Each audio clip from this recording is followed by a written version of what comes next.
Congratulations, John. There we go. Welcome to the latest edition of Beyond the Arc. I'm John Gonzalez alongside our NBA insider, Bill Ryder. And Bill, a hearty go Birds to you, sir. Sure. I mean, you know that my kids were born in Kansas City. They're Chiefs fans. I'm a Bears fan. So I got kind of mixed feelings, but what a defensive performance. Happy for you guys. And look, Philly fans are so humble and like chill. They're like, it's good for the universe. You know what? Everybody, Way to go. The vibes are good. And I'm sure for the next year that my friends and I will not be obnoxious at all. So yes, it was quite enjoyable yesterday, unlike the Philadelphia basketball team, which we will discuss later on in the show. Do we have to? Also, unfortunately, yes, because yet again, it looks like Joel Embiid might need surgery. We'll discuss that during our weekend radar segment. Also later in the show, the Lakers rescinded the Mark Williams trade for the trade deadline that just will not stop. That happened this weekend. And also Luka is theoretically set to make his Lakers debut tonight. And Jimmy Butler made his debut for the Warriors. That went really well. But first, Anthony Davis, Bill, made his debut for the Mavericks. Good news, 31 minutes, 26 points, 16 rebounds, 7 assists. He was talking to the crowd. I'm here now. He looked amazing at 3 blocks, couple of threes. Bad news. He left in the third quarter and he's out indefinitely with an adductor strain, which is the groin muscle. Previously, he had an abdominal strain. They might be connected. All at once, it was the entire Anthony Davis experience. I know I should feel more sorry for Anthony Davis than I do. He also got traded in the middle of the night, right? Did, we kind of forget. But the I'm here thing, I was like, dude, I don't know. I might slow play it. Like before he got hurt, I might slow play it a little, right? I'm pretty sure those Mavs fans are still in mourning. It is the worst trade in NBA history. And that was true before, because the window is short, right? Like I think I think we've agreed that whatever premise Nico Harrison was operating under was no premise at all. But to whatever degree there's a plan, the plan is shorter term than longer term. And I'll have to check my notes, but I'm pretty sure AD coming in and just immediately getting hurt is not good for your short term prognosis. When he was talking to the crowd, I was like, man, he's feeling it. He looked so good. Like that? It's not so much that I liked it. It's that I was watching the game and I had some HQ hits and we were talking about it live. Like, he looks amazing. I mean, he was dominating that game. And in a trade where everybody universally said that the Mavericks shouldn't have done it and they didn't get enough, I have repeatedly been put in a position to say, well, okay, all of that is true. However, I think sometimes we forget how good Anthony Davis is. He's also a generational talent, top 75 player, a surefire Hall of Famer. Like, he's been so good. And yet, like, we're put in this position to go, we have to like remind people that he's good. Now, he has been often injured and this latest injury isn't great, but yes, he's a very good basketball player. I mean, so is Joel Embiid, right? Like, Joel is also, look, I don't want to hate on Anthony Davis, but I'll just say you're right, and he's amazing. And when when Anthony Davis is part of the punchline, that just speaks to how great the other guy is on the other side of the equation. But he is oft injured, and that hasn't been as true the last couple of years. But he is oft injured. He is in his 30s, and I think there's very reasonable questions about whether or not he can be the guy every night, like the best player indisputably on a championship level team. And that is a interesting conversation before you trade away a guy who clearly can be in Luka Doncic. So it's just, you're right, but there also are these realities of him that made the trade ridiculous from the Mavs perspective. Well, and after the game, Bill, so everybody's like, oh no, the latest injury. What is this? This is like him aggravating the abdominal strain. Right. He was asked about it right after the game. And he said to reporters, I'm good, nothing serious. And then the very next day, he's out indefinitely with an adductor strain. So that is not great if you are the Mavs and Anthony Davis. Also when he was talking to the crowd, Bill, when you were saying, you might have slow rolled that thing. Keep in mind that earlier that day before tip-off, there was a massive Mavs fan protest. There was a mobile sign going around the arena that said, sell the team. There were chants from the fans saying, he's not that fat, bring him back. And then one fan had a very clever sign that said JFK was treated better in Dallas. Oh my God. No. That's terrible. I thought it was great. So That's then terrible. in the midst of all that, here comes Anthony Davis playing his head off and then getting immediately injured. Mavs fans cannot catch a break. So to that point, Bill, about you wondering, if Anthony Davis was healthy, what could he actually do for the Mavericks? The Mavericks right now, as we record this, are in 8th place in the Western Conference. They're a game and a half back of the Clippers. They're 2 games back of the Minnesota Timberwolves, who all of a sudden are on fire. What do you think about them? I mean, they're what, a game and a half up on the Kings and the Suns and the Warriors. They're kind of in that 6-10 right now. You read my mind, because I thought of the many interesting conversations you and I had last week at the wildest, wackiest, most bizarre trade deadline week ever. Ever is which 2 teams you kind of bump out of here, right? And we sort of went through that, and who are the 2 teams that'll be on the outside looking in of the play-in. And I don't think either of us even entertained Dallas, because as much as it wasn't a great trade, it sort of felt like, all right, well, Dallas will be fine. Game and a half back of the Warriors, or the Warriors are a game and a half back of them. You're basically a game and a half from being on the outside looking in. And I know we're going to hit this later in its early returns, but that Jimmy Butler honeymoon thing that always happens is happening. Yep. And I like the Spurs because I just like the Spurs. I understand that Dallas has sort of been the team that they are without Luka. They've been okay, and maybe Kyrie can carry them. But doesn't there have to be some sort of letdown where Luka's gone, and that's a hard thing to carry if you're the Mavs as just a team, and then AD comes in and shows this great first half and then goes out for a month? I could definitely see the Mavericks not playing particularly well over this stretch. And when AD is back in 3 or 4 weeks or whatever it turns out to be, they're the ones that are where the Warriors are now. It's such a bummer that he got hurt. It is. I mean, I wanted to see what he and Kyrie could put together. Kyrie's been really good this season. I thought he should have been an all-star selection. Maybe he will be when replacements are announced. But yeah, now it's danger time for them.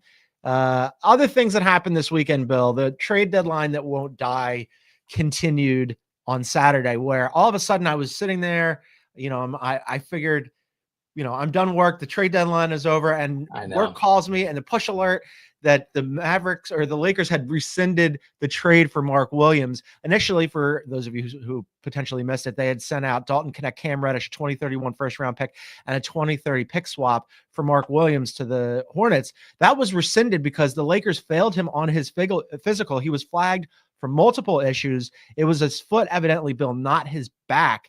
How bad does that physical have to be for the Lakers to rescind that trade? Like, we're in a situation where they had to look at his foot and go, you're going to need a foot transplant. Sorry, back to Charlotte for you. I think it almost has to be more than that. I think it has to be a combination of holy bleep on the physical and a sense that Charlotte misled them somehow, right? Because you can try to find an accommodation. You can rework things a little bit. Awful. I mean, it has to be Charlotte withholding information, right? And or a physical that was absolutely abysmal. Because the other thing about Williams that was I thought promising, and I know that we're going to focus and maybe we should on this year and what does that mean for the Lakers? They don't have a big man, but he's a 23-year-old, and so just the notion that they could pair him with Luka Doncic for the long term if he could stay healthy, and what that meant on sort of a longer arc in terms of timeline, I thought was the most interesting thing about his addition. So you would think maybe there might have been a little patience if the physical wasn't too bad, but it sounds like, John, it's problematic enough. It's not just about right now. It's, man, maybe this guy is not reliable, period, going forward. Foot's not great. There's a knee issue there, long-term concerns on that. Again, he had a back issue that kept him out for a while. There's a whole bunch of things here that are going on with Mark Williams where, okay, if you're the Lakers, it was bad enough and concerning enough that you decided, hey, let's undo this, which creates a whole host of problems. I get why they did it. Mark Williams has, out of 211 possible games in his career, he's missed 105 of them.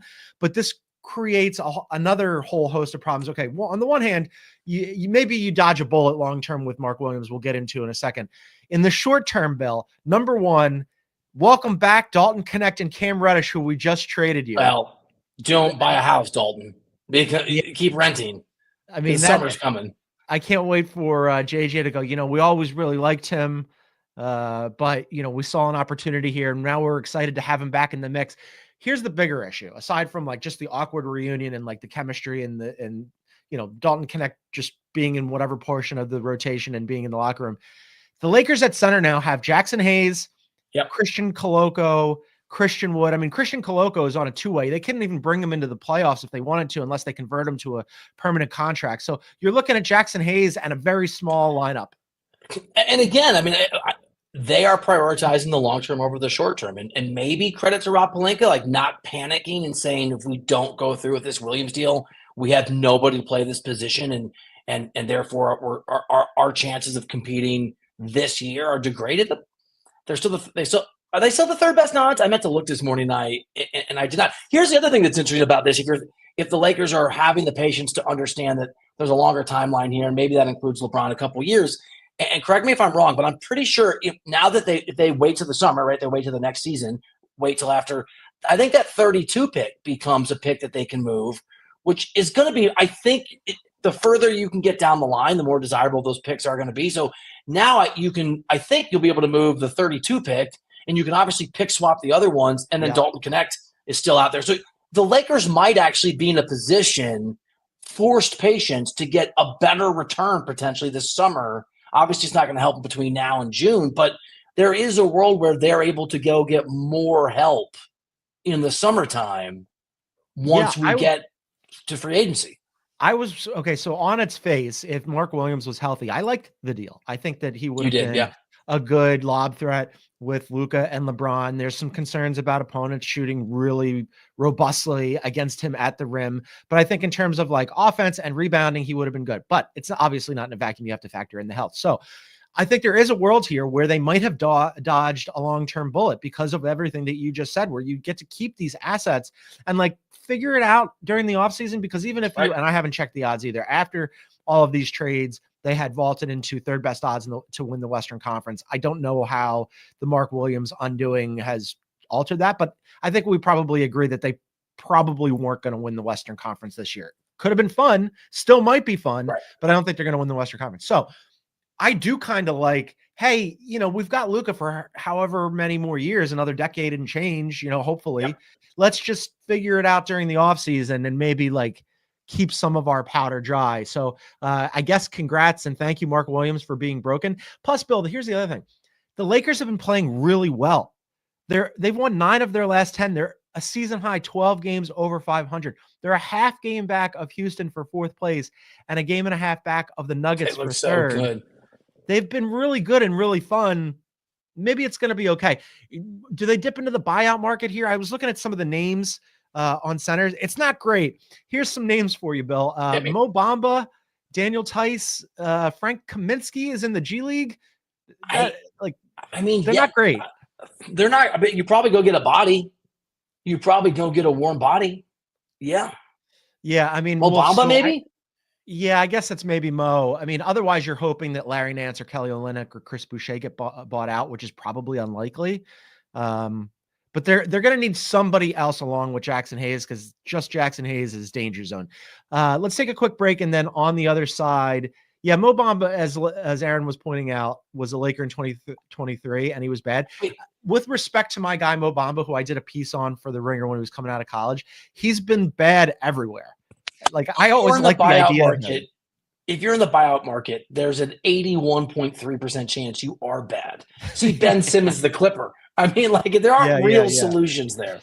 Yeah, there really aren't. All right, quick break. We'll pick this up on the other side. We'll discuss more about the Lakers and Luka, in theory, making his debut tonight. That's coming up. This is Beyond the Arc.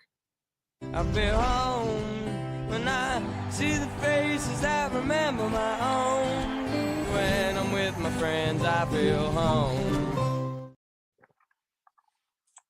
All right, welcome back to Beyond the Arc. A reminder, you can get us wherever you get your favorite podcasts. Please download, subscribe, leave a review. And on Spotify, if you look below the play button in full screen mode when you're on the app, you can leave us a comment about the show. Lakers, Bill, debut tonight for Luka. Was supposed to be on Saturday. Funny, the ESPN and the NBA moved hell and earth to make that a nationally broadcast game, and then so Luka was like, "Yeah, I'm not playing." But in theory, he makes his debut tonight against the Jazz. What are we anticipating here? What are you looking for beyond, movement, conditioning, being up late, wise, doing an HQ hit? is what I'm really excited. Are you with me on that? I don't think so. Not as of right now. I'm not. You're free and clear? I am at the moment. It's the obvious stuff. Luka's going to be amazing with the Lakers, and I think he's going to be amazing with LeBron. And my primary curiosity is, how does he look, and how quickly does that? Is it a Jimmy Butler, Steph Curry type thing where it looks really, really compatible early?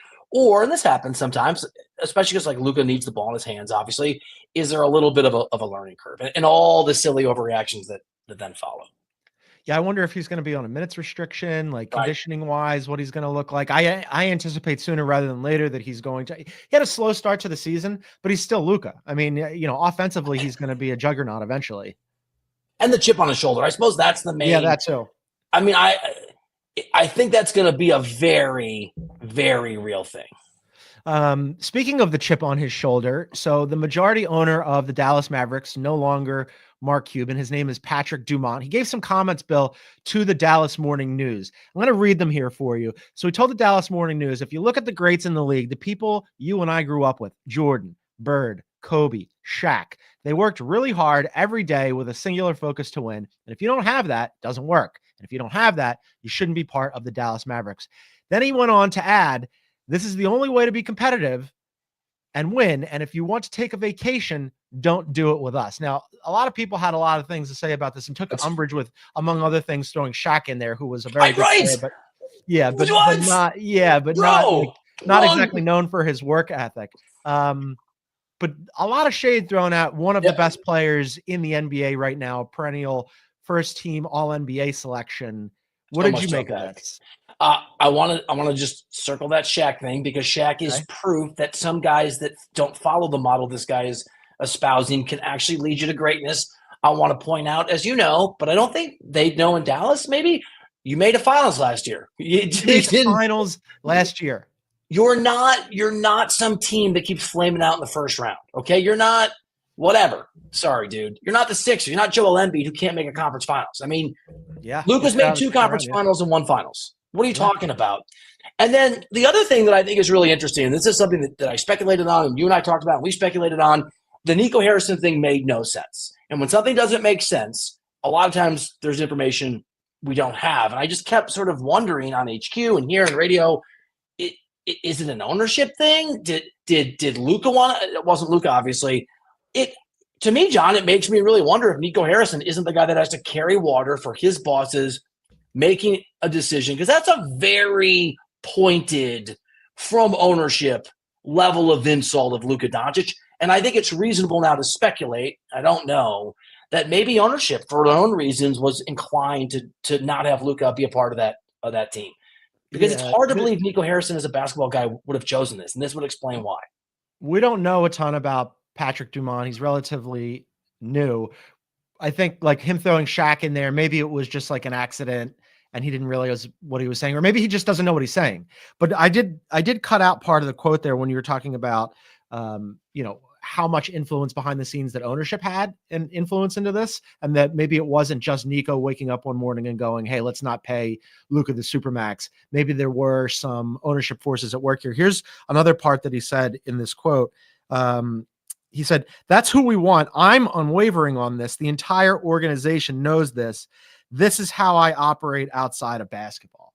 So all of a sudden it feels like he's putting his thumb on the scale a little bit here. Yeah. That's not going to endear him to Mavericks fans who are already really exercised about this. This also gets into a really interesting topic of ownership that doesn't actually live in the city where they own teams. I mean, this guy's Vegas based, right?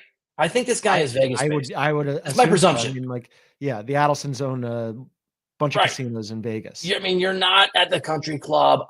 When I covered the Chiefs way back in the day, Clark Hunt, like people around him, would sort of make this point that like they bend over backwards because Clark Hunt doesn't live in Kansas City; he lives in Dallas. What does he care? I mean, this is just another business he bought that's in another town. It's not something he loves. It doesn't have a connection to it. It bodes really badly for the future of the Mavs, because if Nico Harrison did this on his own, and it's a Nico Harrison operation, it is crippling, it is long-term brutal, but you can fire Nico Harrison, right? You can't fire the owner. If this decision-making is the product of ownership, you can't. And this reflects what their philosophy, I mean, I'm using that word very loosely, is their approach, then you might just be in a position where the Mavericks have one of the best owners of all of sports one moment, and then $3.5 billion later, maybe they have something very, very different. And that you can't do anything about, if that's the reality in Dallas. I'm surprised that Patrick Dumont came out and was this vociferous in his comments about, I was, just because Nico Harrison disappeared. He went to ground. Like, he didn't show up for AD's press conference. People are threatening him. Yeah, there was extra security laid on for that game. He didn't show up for Anthony Davis's press conference. Evidently, he didn't show up for Anthony Davis's debut. Wasn't in the building, according to reports. And then here comes Patrick Dumont to the DMN off the top rope with an extra elbow on top of Luka's head. If you want to take a vacation, don't do it with us. It reminds me of, remember last year when Michael Finley was walking by and Luka was drinking a beer and he snatched the beer out of Luka's hand? I mean, like, they're all saying, well, they're not all. He is, Patrick Dumont, saying the quiet part very out loud right now. And the other thing is, if you are the decision maker, and I guess maybe the ownership of the Mavericks now is the decision maker, maybe Dumont's the decision maker, it's one thing to have an approach or philosophy that's wrong-headed or a mistake. It's another to tell people you don't know anything about the business you're talking about. And that Shaq comment, right? Was he just naming players? They could like Wilt Chamberlain and Babe Ruth. Is that the wrong sport? Well, Shaq, because there are players who you can point to who had a manic need to win. That was part of their pride, right? Like Kobe Bryant, good example. Michael Jordan, good example. Shaq. Well, he doesn't even know the owner doesn't know what he's talking about. Yeah, he doesn't there. And there were other smart people like Tom Ziller who were saying, okay, yeah, Jordan had a maniacal work ethic, but he also reportedly had a gambling problem. And Bird would like to, drink a beer and rip a cig and like would punch bartenders, like there are elements here, off-court elements, where you could point to a lot of these guys who are lionized post-career, where back in the day, it wasn't exactly how. But I would push back on the Jordan. I mean, having a gambling problem has nothing to do with whether you work hard at basketball, right? It doesn't. Yeah, that's true. But I think like the part that Ziller was pointing out was that, none of these guys were perfect. And Luka did take them, as you mentioned, to the finals last year. And everybody has their foibles. That's the thing. Luka went to a finals, and you're referencing a guy in Shaq who actually could be Luka's spirit animal as it relates to sort of effort and conditioning versus excellence. He is proof. Shaq is proof that some talents are so talented that the way they do it, frustrating though it is to their teammates and everybody around them, the juice is always worth the squeeze. We'll see how Luka looks tonight. Bill will have a report on it on CBS Sports HQ, our streaming network. Be sure to check that out. And then tomorrow who knows? You never know. That call could come in and all of a sudden I'm joining you. But if not, tomorrow we will be on CBS Sports Network at 1 p.m. Eastern. So we're definitely going to discuss that on tomorrow's program. Let's talk about another guy who, opinions vary. He's an acquired taste. Jimmy Butler made his debut for the Warriors this weekend in a win over the Bulls. Bill, he looked fantastic. 25 points. 2 rebounds, 4 assists, a steal, a block. He was efficient shooting the ball. He got to the line 13 times, made 11 of them. And importantly, as producer Aaron said, when I texted you guys on our chain saying, man, Jimmy looks awesome, Steph looked like he was freed up. It wasn't just everybody hyper-focused on Steph. Steph went off for 34 points. And he looked like he was free and easy out there. Jimmy Butler looked great as an individual, but more importantly for me, the fit was perfect. The Warriors looked like a really good basketball team, rather than a bad basketball team with Steph Curry. They looked small sample size theater. They're back at it again tonight. But after one game here, as I am wont to do, Bill, I am all back in on the Warriors. I know overreactions. The Warriors in, Dallas out. Maybe Dallas out, but definitely I'm back in on the Warriors. We generally do overreactions on Tuesday, but after watching that one game, I was blown. I know it's the Bulls. But Jimmy looked engaged. He looked healthy. He was getting to the rim at will. And just the way that he influenced the offense. And also he was playing great. I mean, he was getting out, running on the break. Pajemski hit him on a great pass for a monster dunk. I just thought I had some questions about that starting lineup. They ended up going with Steph, Draymond, Jimmy, Buddy Hield, and Quentin Post. Sure. But yeah, I mean, just those 3 guys together, I guess that might be enough to buoy this thing a little bit. I know you are rightfully focused on the now, and Warriors fans should be. I'm just going to I'm going to roll for the Heat here for a minute, who I'm sure were really thrilled with that performance. It's also a reminder that Jimmy Butler could have done this all year with Miami and didn't. And it's also a reminder that the Warriors need to be good now, because there is zero guarantee that over the course of this year and the 2 years that are remaining, that Jimmy's not going to get pissed off at Draymond Green or Mike Dunleavy Jr. or Steve Kerr or the universe, right? Because he was awesome, but he also clearly has not been trying in Miami. And I guess we sort of knew that, but it was just, to me, it was very, very, very stark. And so there is a ticking time bomb here. And the honeymoon, by the way, maybe it lasts forever. Maybe the idea of that Warriors locker room magic is real and is back. Maybe playing with Steph, he's one of the best players of all time, liberates Jimmy from the sort of worst parts of his personality. But it's just worth noting that we've seen this story before. We've seen this sort of cycle of Jimmy Butler, and this is the virtuous cycle where he's in the honeymoon period. If you're the Warriors, just remember, don't be surprised if in a year or two, John and I are talking about how Jimmy Butler's pissed off at Draymond Green or whatever it is, and it's ugly all of a sudden. I mean, it could be a month or two. Like, you never know with Jimmy. Like, it could be. The beginning here is going to be that nice honeymoon period that you tend to get with Jimmy when he gets to a new place and he forces his way out of his old place that he didn't like, and all of a sudden he's engaged and he's playing really well. Who knows how long that lasts? I just do like the fit. I mean, like, all the things that we thought that he could be, again, small sample size theater, but in that first game, that makes sense. And initially, Bill, when we were talking about the Warriors, a few weeks ago saying, hey, maybe we don't make a trade, maybe we just hold off here. And then all of a sudden it was, hey, can you get a reunion with KD? And then it was, no, we're going to go to Jimmy. And Jimmy is kind of like the backup fallback option. The fallback option looks pretty good. It might even be a better fit, in terms of just like how the style of play that they're asking Jimmy to do. It looks if Jimmy Butler is playoff Jimmy and he's paired with Steph Curry, I mean, that is a team that can win some series. Yeah, it really is. They've got the Bucks tonight without Giannis, so we'll see how that one goes. The Giannis news, bro. Yeah, the Giannis news. He's going to be out until at least after the All-Star game. But I mean, better to rest him now than last year when they went into the playoffs. They didn't have him, so I guess that's the whole point, right? Get him. You hope it's preventative, right? Yeah. You hope it's mostly preventative. Yeah. Let's take another break, and then on the other side, we'll talk about another guy who might need some rest, potentially some surgery. Always talking about preventative measures with him. That's Joel Embiid. We'll do Weekend Radar on the other side. This is Beyond the Arc. One of golf's elite courses, Quail Hollow, hosts the game's top players at the PGA Championship this May on CBS. All right, welcome back to Beyond the Arc. You can find us on YouTube at Beyond the Arc CBS. Please hit the like button, leave a comment, subscribe, hit the little bell symbol. You'll get notified when we go live. We're usually live Monday through Friday at noon Eastern. Not tomorrow, though. Tomorrow we'll be on CBS Sports Network at 1 p.m. Be sure to check that out. All right. I was having a perfectly lovely Sunday, Bill. I don't know if you heard about this. The Philadelphia Eagles played in the Super Bowl. They won. It was comfortable. I was with a bunch of Philadelphians. It was only Philadelphians, all expats here in Los Angeles. There were 10 of us.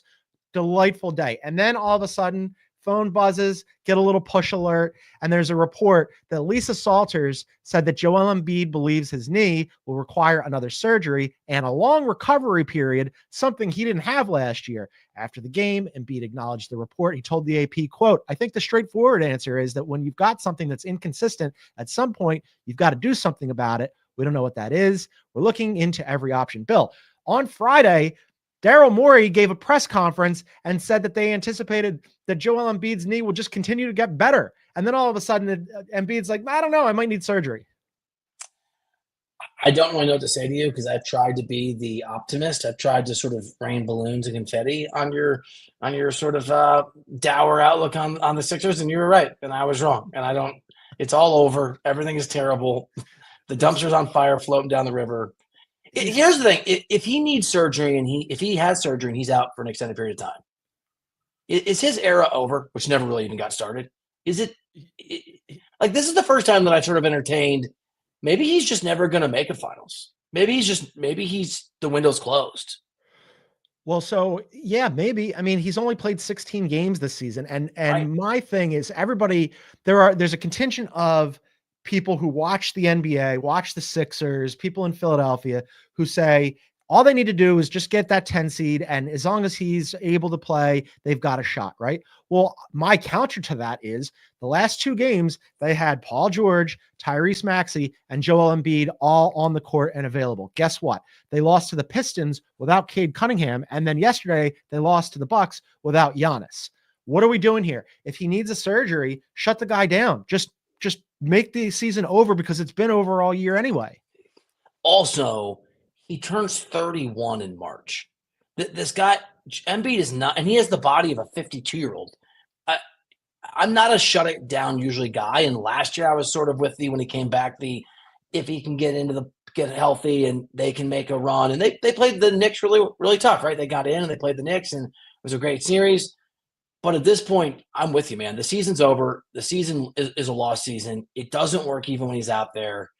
And the Sixers' only hope of any sort of short-term, maybe medium-term success, I think, is Joel Embiid being good enough and being durable enough. And I don't know that he's ever going to be durable enough. But if he's got a knee injury, there's no reason to exacerbate it any more than you already have. And you have to just be cautious on the, 12% chance that if you shut him down tomorrow, have surgery and recover, that's going to mean anything.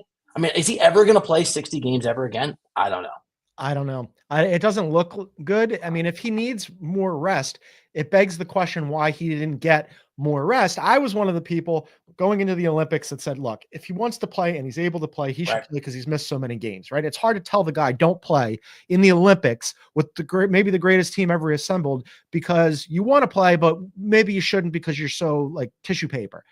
Okay. I'm rethinking that because here's what else he told the Inquirer yesterday. And this part raised a huge red flag for me. He said, quote, "No one knew it was going to be like this. After the surgery," talking about the latest one, "I didn't have enough time. I came back for the playoffs. And then after the Olympics, then right back to the regular season." If you had the surgery and you didn't have enough time, there's an easy thing to just chop out of that, right? And it's the Olympics. Why'd you go? By the way, credit to Ashley Nicole Moss who said that, we kind of laughed at her. I laughed at her. I was like, yeah. I mean, that's the other thing. This guy doesn't have a track record of being healthy, and now it sounds like taking care of himself. And if he is floating or leaking or putting pressure on his own GM that he needs surgery, that maybe he needs to be shut him down. Just whatever desperation Daryl Morey feels to succeed this year and try to pull a rabbit out of the hat, let it go. Season's over. Doesn't work. Season's been over. I think they're going to hang this thing around Nick Nurse's neck, and they'll bring in a new that coach. Sucks. And somebody's going to have to be the fall guy, and you can't. It's not going to be Embiid, and it's not going to be Maxey and Paul George. They are now tethered to for another 4 years after this, which sucks. I thought he was the right guy. He has been really not good this year. I was a little skeptical. You laughed at me. I thought he for what they had available in that situation where it was, we've got a whole bunch of cap space. Here's one guy that we can get in free agency when players haven't really been moving of that caliber, haven't really been moving in free agency anymore. He's an easy plug and play. Also coming off of a career year shooting the ball. He was great both from the floor and from three. And he just absolutely deteriorates in Philadelphia because there's something in the water that makes people forget how to play basketball when they go there. And credit to Lawrence Frank. Let's give the Clippers basketball front office guys some credit for held the line, didn't pay PG, didn't allow him to go to the Warriors on the off chance it would improve them, right? And the Clippers are spunky and they grind out games, and they're obviously markedly better than Philly, and they made a decision a lot of us were skeptical about.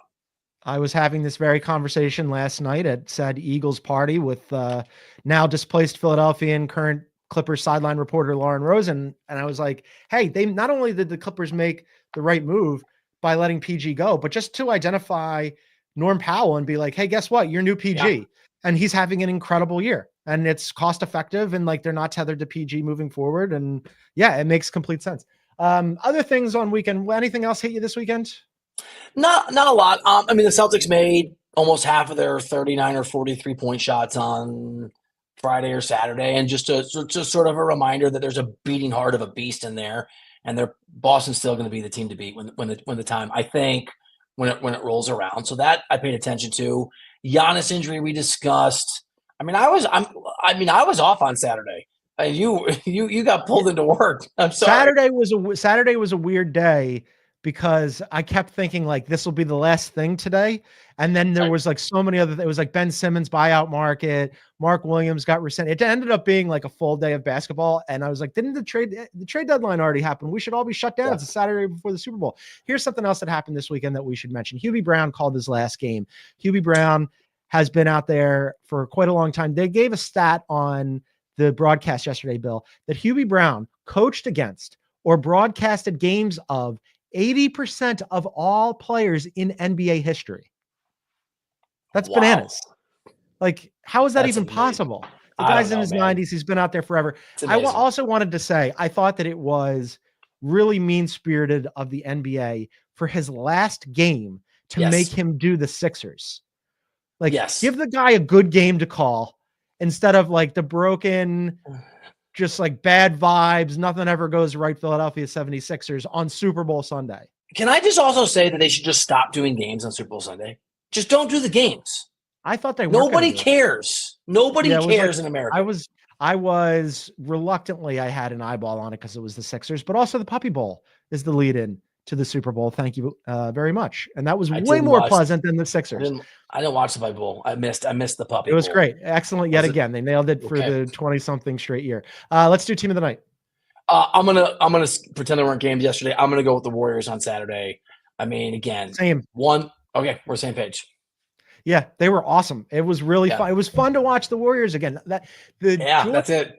Watching them beginning of the season when they started 12-3, there was that, and I'm sure producer Aaron feels the same way. Noted Warriors fan. It got real ugly there for a minute, and then now all of a sudden, here comes potential savior Jimmy Butler. We'll be sure to check them out tonight when they play the Bucks. We'll discuss that tomorrow. We'll see how Jimmy looks tonight. We'll discuss Luka tomorrow. All kinds of things on the show tomorrow. Like I said, when we're live on CBS Sports Network at 1 p.m. Eastern, come and join us for that.